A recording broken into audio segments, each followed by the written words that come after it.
All right, everyone. Today we are back and we are going to be taking a look at my reading list of collected editions from February of 2023.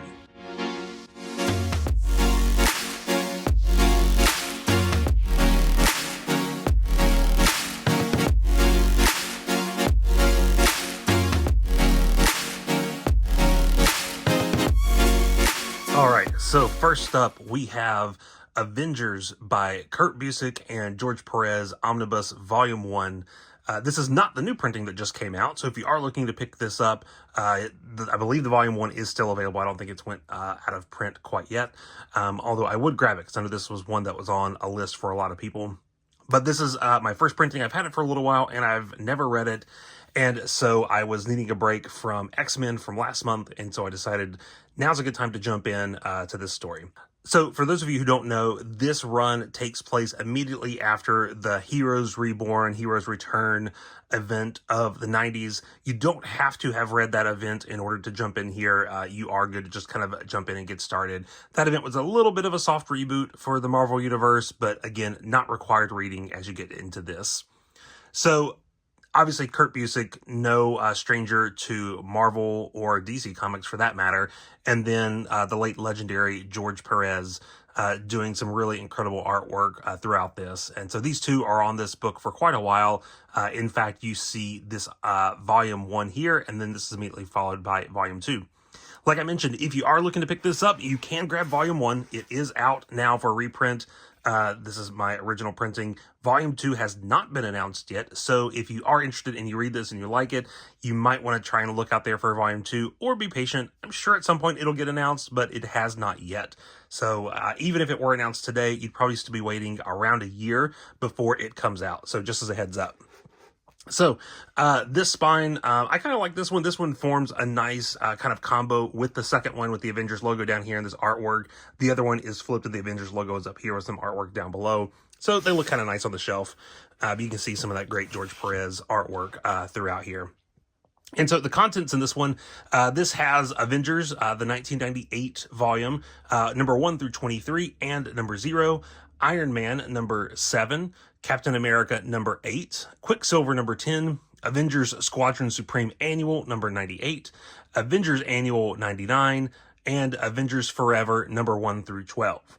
So if you've never read that event, that is a really great Avengers event from the 90s. Again, it kind of tied into the main storyline here, but it was its own maxi series, also done by Kurt Busiek and George Perez. And it's a really great story involving Avengers from different time periods, and then also fighting Kang the Conqueror. So if you've watched Quantumania, it's a very timely comic right now. So, again, you can kind of see a lot of the artwork in here. It's a good story. I have some people who talk about how this is one of the best Avengers runs out there. I thought it was really good. I don't know if I thought it was great. Nothing against it. It's just one of those things that, and maybe it's just from the time period that it's from, reading something back from the 90s, which, I grew up, I was a 90s kid, so I loved a lot of the 90s comics. This one was pretty good, but it just didn't hit it for me the way some other things have done. I think I'm probably a bigger fan of things like the Bendis and the Hickman era Avengers. I think for me, that's kind of some of the best that I've read. But again, to each his own. It's not to say this is bad by any stretch of the imagination. I just know some people like different things. But again, I think the artwork is great through here. Some of that peak Perez being able to read through a lot of this. Next up is The Invisible Kingdom by G. Willow Wilson, Christian Ward, and Sal Cipriano. This is the library edition from Burger Books with Dark Horse Comics. So you can see this has that nice, large, oversized format, has a nice dust jacket and the bookmark with it as well.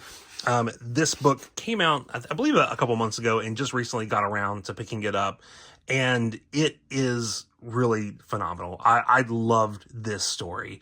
If you love a good kind of independent sci-fi standalone story, this is it. So this is a 15 issue run. It's kind of a weird number. I feel like most things are 12 or 20 or 24, but this one is 15. And inside, you're going to find lots of really great artwork like this. I don't think this small image here does it justice. But let me see if I can open it up here so you can take a look at some of this artwork inside. So this story, G. Willow Wilson, a lot of people might know her from books like Miss Marvel. And this sci-fi adventure story is very reminiscent of a lot of other really popular sci-fi things out there. I picked up vibes from Descender and Saga in this. So there's a lot of just really great stuff that's happening in here. The story's really phenomenal. It kind of follows two women in this universe who are out there on very different paths, who end up kind of crossing paths with one another and teaming up, and kind of talks a lot about destiny, but also corporate greed and things that are maybe hidden from the general public in order to kind of control civilization. And what do you do when you find out the secret to that? And do you tell everyone? So that's all I'm really going to kind of say about it. But it's really, really interesting. And again, I think the art is phenomenal, and it's a really, really solid read. So if you've not picked this up, you can find this out there. Retails for $49.99. You can find it on places like Cheap Graphic Novels and in-stock trades. But I encourage you to go pick it up. And next we have the first creator-owned comic work from Tom King, and that is Volume 1 of Love Everlasting. Tom King is the writer on this, and the artist is Elsa Charretier. I'm probably mispronouncing that. She's French, and you can see the name kind of printed down here, and so I probably just butchered it, but you get the idea. This also has Matt Hollingsworth and Clayton Cowles on letters. And so a lot of people know Tom from things like Batman, Vision, Mr. Miracle, Sheriff of Babylon, Rorschach, Strange Adventures, all that kind of stuff. But this is his first creator-owned work. And so this began with Substack. And so you could go and subscribe to that and read the issues through there. Then the single issues were printed by Image Comics. And then finally, we just recently got the very first volume up. So this is issues 1 through 5 of this series. And this is kind of a sci-fi suspense, some horror elements. Actually, not really horror. I'd say more suspense. But very much a story that doesn't really even kind of get going until the end of this first trade. By the time you get to the end of this, you're like, oh man, I'm really excited for what comes next. But that's the end of the first trade. And so now you're waiting for more to come out. But it starts off kind of reading very much like an anthology series. The stories are kind of loosely connected, and then you find out there's actually more of a greater story going on here than what you would expect.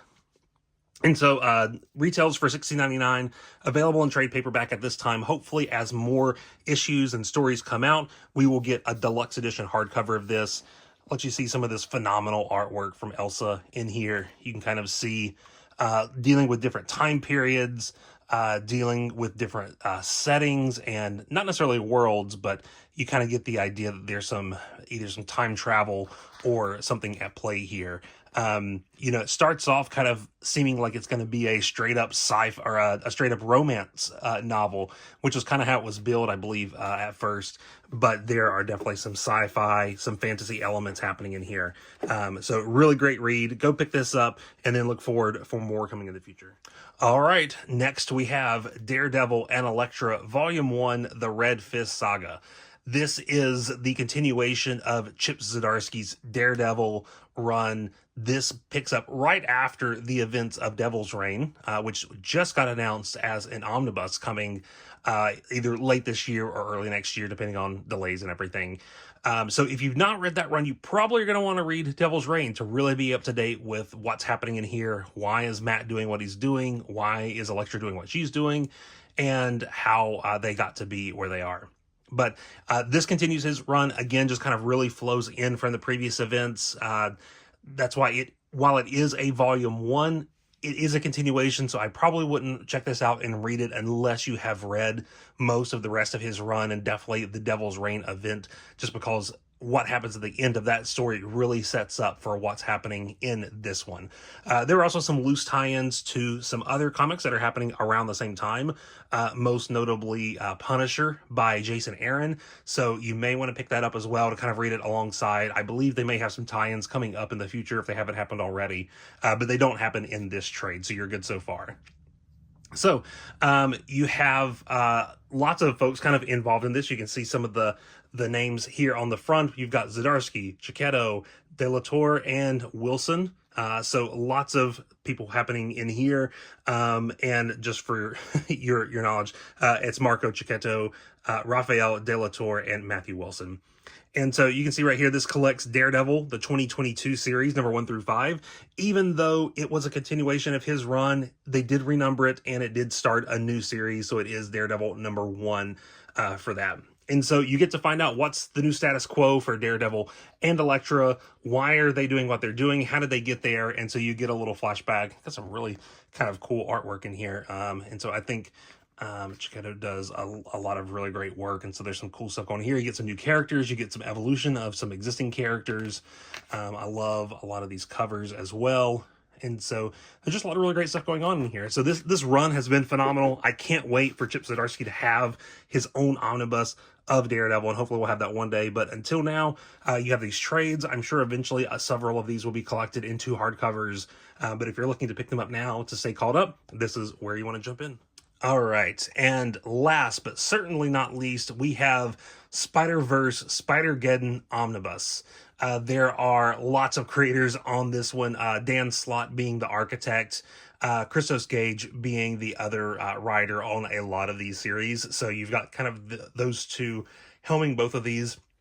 It's important to know that these two events, even though they are in one omnibus, they do take place at different times in the Spider-Man history. So when it comes to where to shelve this, it's really kind of going to be up to you and what you would like to do. So I have mine shelved immediately before Nick Spencer's Volume 1 Omnibus, and and that means right now it's right after the J. Michael Straczynski Volume 2. Obviously, there are a lot more omnibuses coming out that are going to go in and around this, so it's going to be kind of there, but I decided to shelve it kind of where Spider-Verse would go as far as the timeline. So just as a heads up, depending on how you like to shelve your stuff, you could put this completely separate. It is an event, but not a Marvel event. Really, the Spider family are the only ones that play a factor in this.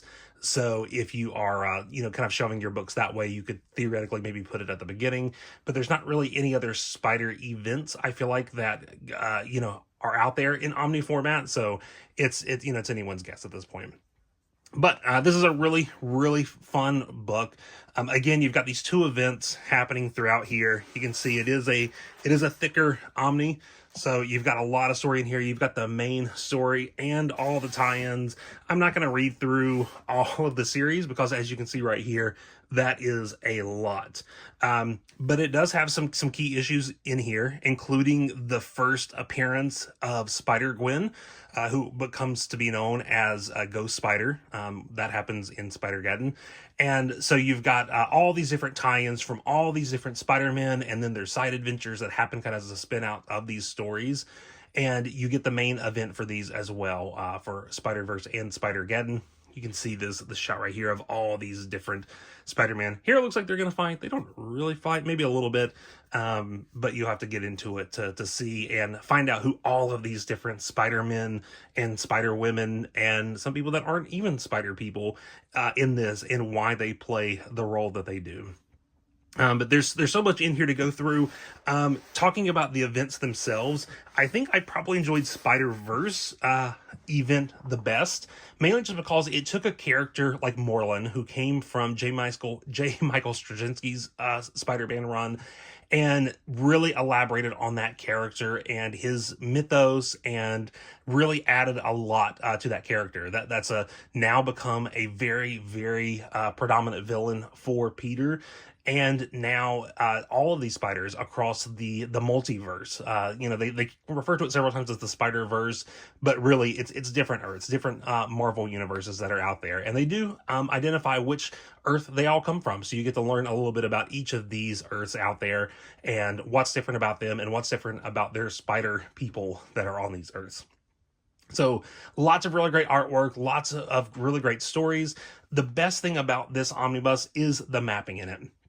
You can literally read this from cover to cover. There's maybe one or two things that maybe could have been moved, but for the most part, it is really, really well mapped. It's not one of those where you have to do some research and figure out what order to read it in if you want to read it chronologically or release order or anything like that. You can really just read it from beginning to end and not have to worry about anything. So if you are a Spider-Man fan, if you like these kind of big event books, this is a really, really great story. It's a lot of fun. There's a lot of action. You get to see a lot of really great personality between all these different Spider people. Obviously, you've got Peter, you've got Miles. Miles does not play that much of a role in the first event, but it plays a much more prominent role in Spider-Geddon. You have this character right here, which looks to be, that is Superior Spider-Man. So you get to find out what he's doing here and the role that he plays. You've got Gwen Stacy here. We talked about her. Spider-Punk, Peter Porker, Spider-Ham. So lots of different spiders happening through here. And so it's just a really great story to be able to read if you are a Spider-Man fan. And that was my reading list for the month of February 2023. If you read any of this yourself, definitely leave a comment down below. Let me know what you thought of it. Was there something you liked, something you didn't like? And also, if you have any suggestions about what I should read in the future, I definitely try and read a lot of new things as they are coming out, like Spider-Verse, but I also like to go back and read some things that are classics, and maybe I just haven't read them before, like this Avengers run here. So if you have any suggestions, drop them in the comments down below. Don't forget to subscribe and drop a like. Thanks.